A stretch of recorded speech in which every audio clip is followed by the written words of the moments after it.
Assalamualaikum warahmatullahi wabarakatuh. Bagaimana kabarnya hari ini anak-anak? Sehat selalu ya. Baik, pada kesempatan kali ini saya akan menyampaikan materi lanjutan dari teks eksposisi, yaitu kebahasaan teks eksposisi. Masih bersama saya Pak Lutfi yang insya Allah akan selalu mendampingi kalian dalam pembelajaran bahasa Indonesia. Baik, namun sebelum lanjut nonton videonya, jangan lupa subscribe ya agar tidak ketinggalan informasi terbaru dari channel ini, khususnya dalam pembelajaran bahasa Indonesia. Terima kasih.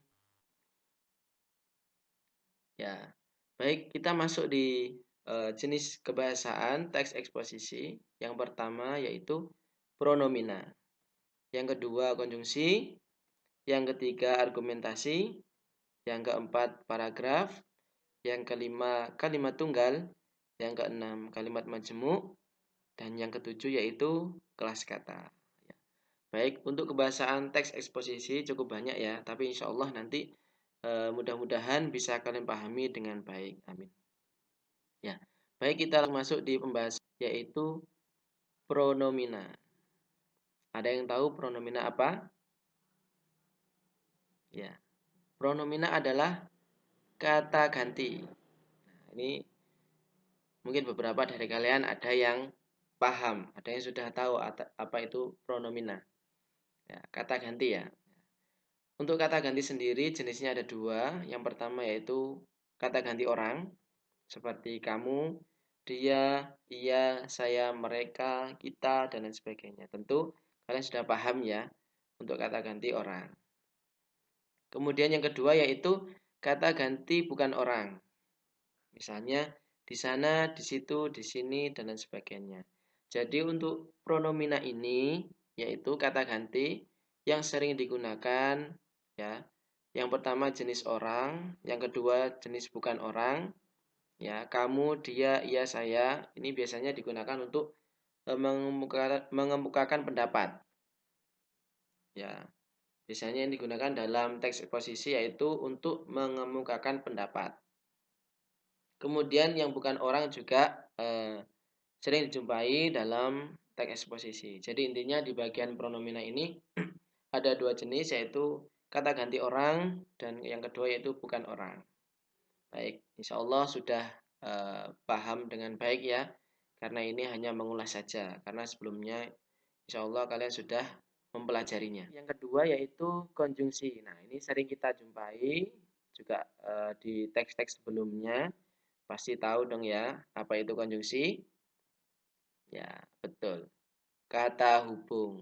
Nah, ini sering kita jumpai dalam kalimat yang panjang. Pasti ada kata hubungnya. Nah, untuk di teks exposition sendiri itu ada beberapa konjungsi yang sering digunakan. Yang pertama yaitu pada kenyataannya, yang kedua sementara itu, yang ketiga selain itu, yang keempat kemudian, yang kelima lebih lanjut, yang keenam oleh karena itu, dan yang terakhir yaitu kata hubung jadi. Nah, jadi untuk ketujuh kata hubung ini yang sering dijumpai dalam teks eksposisi. Namun, untuk konjungsi yang lain atau kata hubung yang lain juga tidak menutup kemungkinan akan kalian jumpai di teks eksposisi. Ya, pastinya nanti akan menemukannya. Baik, contoh apa? Ya, untuk kalimatnya pada kenyataannya. Pada kenyataannya, mereka masih menggunakan bahan itu untuk pendukung. Ya, jadi di sini untuk konjungsi pada kenyataannya, untuk penulisannya beri tanda koma ya, untuk memisahkan antara konjungsi dengan kalimat selanjutnya. Kemudian kata kemudian, konjungsi kemudian. Nah, ini juga insya Allah sudah kalian jumpai di beberapa teks sebelumnya untuk kata kemudian. Kemudian rencana itu harus ditindaklanjuti agar bisa segera dimulai. Nah, kata hubung kemudian ini untuk melanjutkan ya, penjelasan sebelumnya atau aktivitas atau kebutuhan yang diperlukan sebelumnya. Kemudian kata sementara itu. Sementara itu, kondisi masyarakat saat ini sangat memprihatinkan. Ya ini untuk penulisannya juga sama seperti pada kenyataannya yaitu dipisahkan dengan koma. Ya, sementara itu Nah, ini seperti apa ya? Memberikan gambaran di sisi yang lain. Ya, sementara itu kondisi masyarakat saat ini sangat memprihatinkan. Nah, itu nanti akan kalian jumpai di teks eksposisi. Kemudian oleh karena itu semuanya harus bekerja sama untuk memikirkan ini semuanya. Ini sebagai akibatnya ya. Nah, ada sebab, ada akibat, yaitu oleh karena itu semuanya harus bekerja sama untuk memikirkan ini semuanya. Kemudian konjungsi selain itu, secara ekonomis masyarakat juga semakin menjangkau teknologi. Nah, ini seperti memberikan informasi yang lain, namun masih ada lanjutannya dengan sebelumnya. Selain itu, manfaat dari lidah buaya adalah untuk, nah, itu kan seperti kata selain itu. Kemudian kata jadi, ya, jadi ini sebagai konjungsi yang digunakan biasanya di akhir kalimat ya.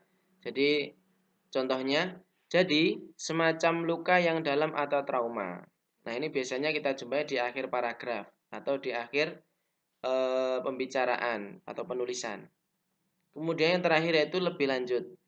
Nah, lebih lanjut silakan gunakan seperlunya saja agar tetap terjaga kualitasnya. Jadi ini lebih ke informasi selanjutnya ya. Nah, selanjutnya atau lebih lanjut silakan gunakan seperlunya saja agar tetap terjaga kualitasnya. Jadi ketujuh konjungsi ini nanti yang akan sering kalian jumpai di teks eksposisi. Nah, untuk konjungsi yang lain juga tidak menutup kemungkinan akan kalian jumpai di teks eksposisi. Baik, jelas ya? Ya. Selanjutnya yaitu argumentasi. Apa itu argumentasi? Ya, pasti sudah familiar dengan argumentasi. Kata argumentasi. Apa itu argumentasi? Ya, baik. Argumentasi adalah satu di antara jenis pengembangan paragraf. Ya, satu di antara jenis pengembangan paragraf. Berarti argumentasi ini termasuk jenis pengembangan paragraf dalam penulisan yang ditulis dengan tujuan meyakinkan pembaca. Ya, jadi argumentasi ini adalah sebuah pengembangan paragraf yang dalam penulisannya memiliki tujuan yaitu untuk meyakinkan pembaca. Berarti di dalam informasi yang disampaikan di dalam argumentasi ini ada ya penguatnya, ada pendukungnya sehingga memiliki tujuan untuk meyakinkan pembaca. Ya. Kalau kita berbicara dengan orang lain menyampaikan informasi, jika tidak ada bukti, jika tidak ada pendukungnya, juga kita akan kesulitan untuk meyakinkan orang lain. Nah, makanya di argumentasi ini eh, di dalam penulisannya ada bukti-bukti sebagai bahan untuk meyakinkan pembaca. Nah, termasuk di dalam teks eksposisi. Bahasa yang digunakan dalam teks eksposisi karena sesuai dengan strukturnya yaitu ada argumentasi, ya, secara otomatis nanti akan mengarah ke dua jenis argumentasi. Yang pertama yaitu mendukung. Nah, dengan indikasi saya setuju. Namun dalam penerapannya dalam penulisan biasanya itu ya argumentasi ini tidak ada kata saya setuju. Ini sebagai bahasa lain, ya ini sebagai pembaca ya. Jika memang argumentasi yang diberikan itu mampu meyakinkan pembaca, maka kita harus mendukungnya. Ya, yang intinya itu positif. Kemudian yang kedua yaitu menolak. Nah, saya kurang setuju atau saya tidak setuju. Nah, makanya ketika teks eksposisi itu dibuat karena ada bagian argumentasi, jadi harus benar-benar diperhatikan tulisannya, bahasanya, karena ini tujuannya untuk meyakinkan pembaca. Ya, jangan sampai nanti pembaca itu kurang memahami argumentasi yang diberikan karena bukti atau dasar-dasarnya itu tidak jelas. Ya, seperti itu. Kemudian ada yang keempat ya, paragraf. Nah, ini sudah sering kalian jumpai, sudah pasti kalian paham apa itu paragraf. Kira-kira apa ya paragraf ya? Nah, yang sering kalian tulis ketika kalian menulis sesuatu, menulis karangan, menulis cerita, pasti kalian awali dengan paragraf. Ya, ternyata paragraf artinya yaitu bagian dari karangan yang biasanya mengandung satu ide pokok dan penulisannya dimulai dengan garis baru atau alinea baru. Nah, inilah makna sesungguhnya dari paragraf. Bagian dari karangan yang biasanya mengandung satu ide pokok.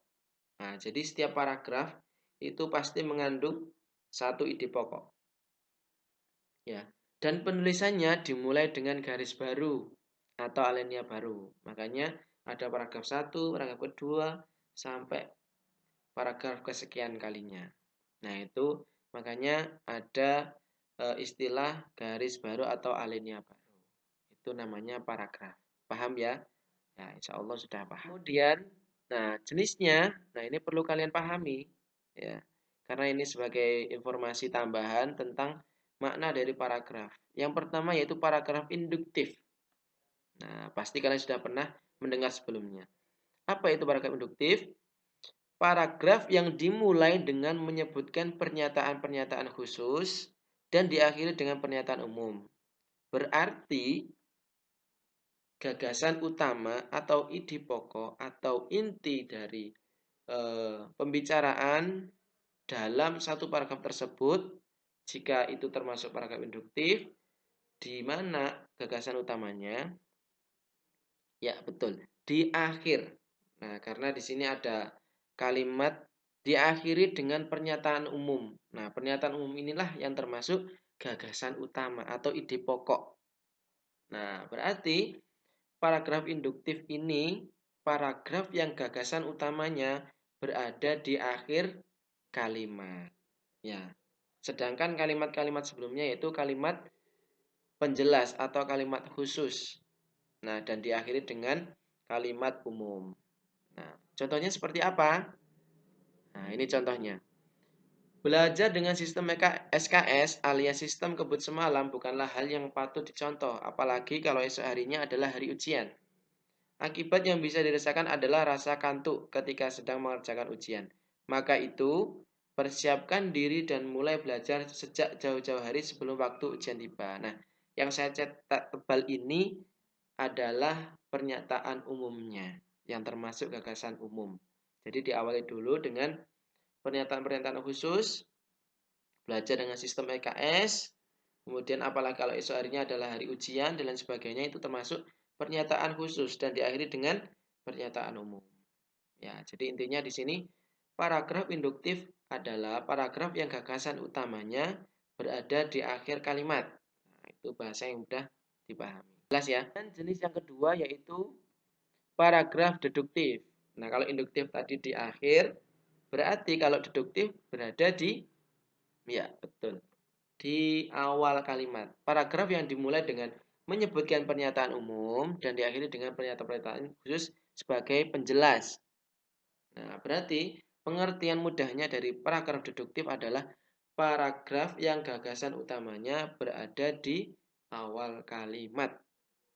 Setelahnya baru kalimat penjelas. Contohnya, belakangan ini kegiatan belajar mengajar bisa dilakukan secara online tanpa perlu tatap muka. Di era teknologi yang sudah sangat canggih seperti sekarang, ada banyak situs internet yang menawarkan jasa belajar online, baik yang berbayar atau yang gratis, nah dan lain sebagainya. Nah, jadi yang saya cetak tebal ini adalah gagasan utama dari satu paragraf ini. Nah, inti atau maksud dari paragraf ini berada di awal. Ya. Induktif di akhir, deduktif berada di awal. Baik, jelas ya. Yang terakhir yaitu paragraf campuran. Ya, berarti kalau campuran ada deduktif, ada induktif. Berarti paragraf yang gagasan utamanya terletak di awal dan di akhir paragraf. Ini yang mungkin sulit untuk dianalisis. Nah, contohnya yang saya cetak tebal ini adalah gagasan utamanya. Pendidikan yang paling utama bagi anak adalah pendidikan karakter. Dengan pendidikan karakter yang baik, si anak akan mempunyai fondasi karakter. Nah, ini kan kalimat penjelas. Jadi, pendidikan yang paling utama bagi anak adalah pendidikan karakter. Ini adalah kalimat utamanya. Nah, kemudian di akhir ditambahi ditambahkan dengan konjungsi. Jadi, pendidikan karakter harus diutamakan dalam pendidikan. Nah, ini berarti termasuk paragraf campuran. Ya, gagasan utama ada di awal dan di akhir kalimat. Oke, jelas ya? Ya, baik, kita. Oke, yang kelima yaitu kalimat tunggal. Nah, ada yang tahu tunggal? Oke ya, kalau kalian ikut pramuka pasti tahu dong apa itu tunggal. Ya. Kalimat tunggal adalah kalimat yang hanya terdiri atas satu pola kalimat. Nah, berarti makna dari tunggal adalah satu. Ya. Kalimat yang hanya terdiri atas satu pola kalimat atau satu klausa. Nah, untuk polanya, ya, subjek, predikat, objek, dan pelengkap. Nah, ini kalimat tunggal. Contohnya, lidah buaya membuat rambut tampak hitam. Kalau lidah buaya berarti subjek, membuat predikat, rambut objek, dan tampak hitam yaitu pelengkap. Nah, ini termasuk kalimat tunggal. Intinya, kalimat tunggal adalah kalimat yang memiliki satu pola kalimat.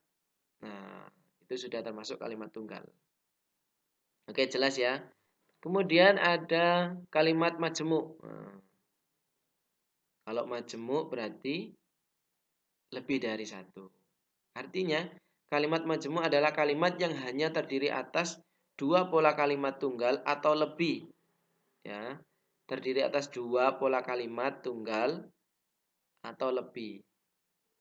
Nah, polanya ya tinggal ditambahkan saja. Kalau tunggal tadi subjek, predikat, objek, dan pelengkap. Nah, sedangkan kalimat majemuk ini lebih dari satu pola kalimat, yaitu dua atau lebih.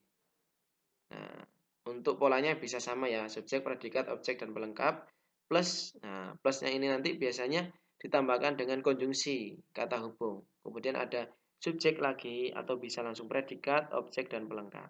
Nah, intinya di sini ada dua pola kalimat. Kemudian jenisnya, jenis kalimat majemuk ya. Ada majemuk setara, rapatan, bertingkat, dan campuran. Nah, untuk penjelasannya nanti akan saya sampaikan setelah slide ini. Nah, untuk contohnya, nah ini contohnya saja ya. Nah, ini misalnya lidah buaya membuat rambut tampak hitam dan membuat kepala terasa segar. Nah, ini termasuk kalimat majemuk. Ya, polanya ada dua. Lidah buaya subjek membuat predikat, rambut, objek, tampak hitam pelengkap, dan, nah ini konjungsi ya. Kemudian membuat predikat, kepala, objek, terasa segar, pelengkap. Nah, intinya di dalam kalimat majemuk ini ya, pola kalimatnya lebih dari satu. Kalau satu itu kalimat tunggal, kalau majemuk dua pola kalimat atau lebih. Nah, untuk susunannya biasanya ada tambahan konjungsi untuk menghubungkan antar klausa. Untuk jenisnya, nah, jenis kalimat majemuk ya. Yang pertama ada majemuk setara. Apa itu majemuk setara? Kalimat yang memiliki dua klausa bebas atau lebih. Ya, dua klausa biasanya dipisahkan dengan konjungsi. Itu klausa. Umumnya dihubungkan dengan konjungsi koordinatif. Nah, konjungsi yang digunakan yaitu koordinatif. Dan atau tetapi dan sedangkan. Nah, ini konjungsi yang digunakan dalam majemuk setara. Contohnya, Anda bisa menikmatinya secara gratis atau memilih langganan berbayar. Nah, ini termasuk contoh dari majemuk setara. Kalimat yang memiliki dua klausa bebas atau lebih dan biasanya dihubungkan dengan konjungsi koordinatif dan atau tetapi dan sedangkan. Anda bisa menikmatinya secara gratis atau memilih langganan berbayar. Nah, ini hubungannya masih setara ya. Karena ini hubungannya dengan satu pokok bahasan saja. Masih setara, masih sama. Kemudian majemuk rapatan. Apa pengertiannya? Kalimat majemuk yang bagian-bagiannya dirapatkan karena kata atau frasa dalam kalimat tersebut memiliki kedudukan sejajar. Nah, ini bisa menyambung dari majemuk setara ya karena hubungannya sejajar. Dan di sini yang dimaksudkan rapatan yaitu karena ada kata atau frasa yang bisa dirapatkan. Ya, dihilangkan. Ya, bisa dimaksudkan dihilangkan karena kata atau frasa ini bentuknya sama. Nah, kita langsung ke contohnya aja ya. Contohnya, ibu membeli tempe. Nah, ini satu kalimat. Terus saya pisah, tanda pisah itu. Kemudian kalimat yang kedua yaitu ibu membeli ikan. Nah, yang dimaksudkan majemuk rapatan karena di sini kata ibu ini ada dua. Nah, ini bisa dihilangkan menjadi ibu membeli tempe dan ikan. Nah, kan intinya ibu membeli tempe dan ibu membeli ikan. Ya. Namun biar tidak pemborosan kata, akhirnya diringkas, dirapatkan. Nah, dirapatan. Majemuk rapatan ini menjadi ibu membeli tempe dan ikan. Nah, karena kata ibu sebagai subjek itu sama. Ibu membeli tempe dan ibu membeli ikan. Nah, intinya bisa dirapatkan menjadi satu kalimat yang padu. Oke, jelas ya. Kemudian majemuk bertingkat. Nah, ini lawannya dari setara. Kalau setara itu sama, sejajar. Sedangkan bertingkat ini lawannya dari setara atau sejajar. Kalimat yang memiliki dua klausa bebas atau lebih dihubungkan dengan konjungsi subordinatif. Nah, kalau setara tadi koordinatif, sejajar, kalau sub itu sudah berbeda. Bukan bahasan yang sama, tapi konteksnya sudah berbeda. Dengan menggunakan konjungsi sebelum, agar, daripada, sehingga, walaupun, dan masih banyak lagi konjungsi subordinatif. Nah, contohnya, sebelum berangkat kerja, Arman selalu mencium tangan ibunya. Nah, ini kan ada dua aktivitas. Ya, sebelum berangkat kerja, ya, Arman selalu mencium tangan ibunya. Nah, kalau tadi setara yaitu Anda bisa menikmatinya secara gratis atau memilih langganan berbayar. Nah, kemudian yang bertingkat, nah ini berbeda. Sebelum berangkat kerja, Arman selalu mencium tangan ibunya. Agar masakan ini lebih enak, ya tambahkan garam secukupnya. Ya, itulah majemuk bertingkat. Oke, jelas ya, ini lawannya dari setara. Kemudian yang terakhir yaitu majemuk campuran, kalimat majemuk campuran. Kalimat yang memiliki dua klausa bebas atau lebih dan satu klausa terikat atau lebih. Ya, berarti kalau campuran ada klausa bebas dan ada klausa terikat. Sama halnya dengan kalimat kompleks. Ya, ini termasuk majemuk campurannya. Untuk contohnya, ketika punya waktu, kami biasanya pergi ke pantai atau diam saja di rumah. Ya, ketika punya waktu, nah berarti yang saya cetak tebal ini konjungsinya ya. Ketika punya waktu, nah waktu ya. Ketika ini kan konjungsi waktu. Ketika punya waktu, kami biasanya pergi ke pantai atau, nah itu konjungsi koordinatif, diam saja di rumah. Nah, ini bisa campuran antara bertingkat, juga setara atau dengan rapatan. Ketika punya waktu, kami biasanya pergi ke pantai atau diam saja di rumah. Ini banyak aktivitas yang dilakukan. Itu termasuk majemuk campuran. Oke ya, jelas ya. Ya, baik. Kemudian yang terakhir yaitu kelas kata. Nah, ini yang sepertinya sudah kalian pelajari di teks-teks sebelumnya ya. Kata, nah ini pengertian dari kata ya, kelas kata. Satuan bahasa terkecil yang memiliki makna. Nah, itu kata. Ya, satuan bahasa terkecil. Paling bawah sendiri urutannya itu kata. Nah, di sini ada 3 jenis kata. Yang pertama yaitu nomina. Nah, untuk nomina sendiri bisa termasuk manusia, binatang, benda, konsep, atau pengertian. Ya, bisa dipahami ya. Untuk nomina ini ada banyak. Bisa manusia, bisa binatang, bisa benda, bisa konsep atau pengertian. Nah, ini termasuk kelas kata nomina. Kalau manusia, manusia, binatang ya, binatang apa, benda, benda apa, konsep apa, atau pengertian. Kemudian yang kedua yaitu verba. Apa itu verba? Ya, kata kerja seperti masak, menonton, melempar dan lain sebagainya. Kemudian yang terakhir yaitu adjektiva. Apa itu adjektiva? Yakni kata sifat. Pintar, kecil, besar, dan lain sebagainya. Jadi kelas kata ini yang digunakan dalam teks eksposisi yang sering digunakan ya. nomina, verba, dan adjektiva. Sudah paham ya? Oke. Alhamdulillah sudah saya sampaikan 7 kaidah kebahasaan dari eksposisi. Baik, bagaimana? Sudah paham? Ya, memang cukup banyak ya. Pelan-pelan kalian pahami untuk kebahasaan dari teks eksposisi. Nah, kita coba ulang lagi. Yang pertama yaitu pronomina atau kata ganti ya.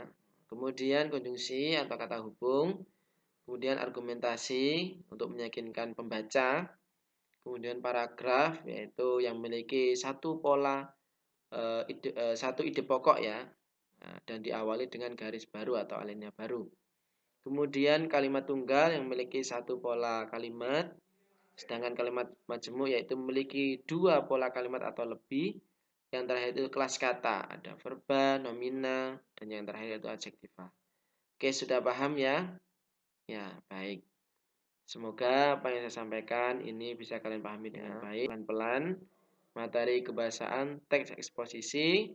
Terima kasih sudah menonton. Semoga bermanfaat. Tetap semangat belajar dan sukses selalu. Dan saya akhiri. Mohon maaf atas segala kekurangan. Assalamualaikum warahmatullahi wabarakatuh.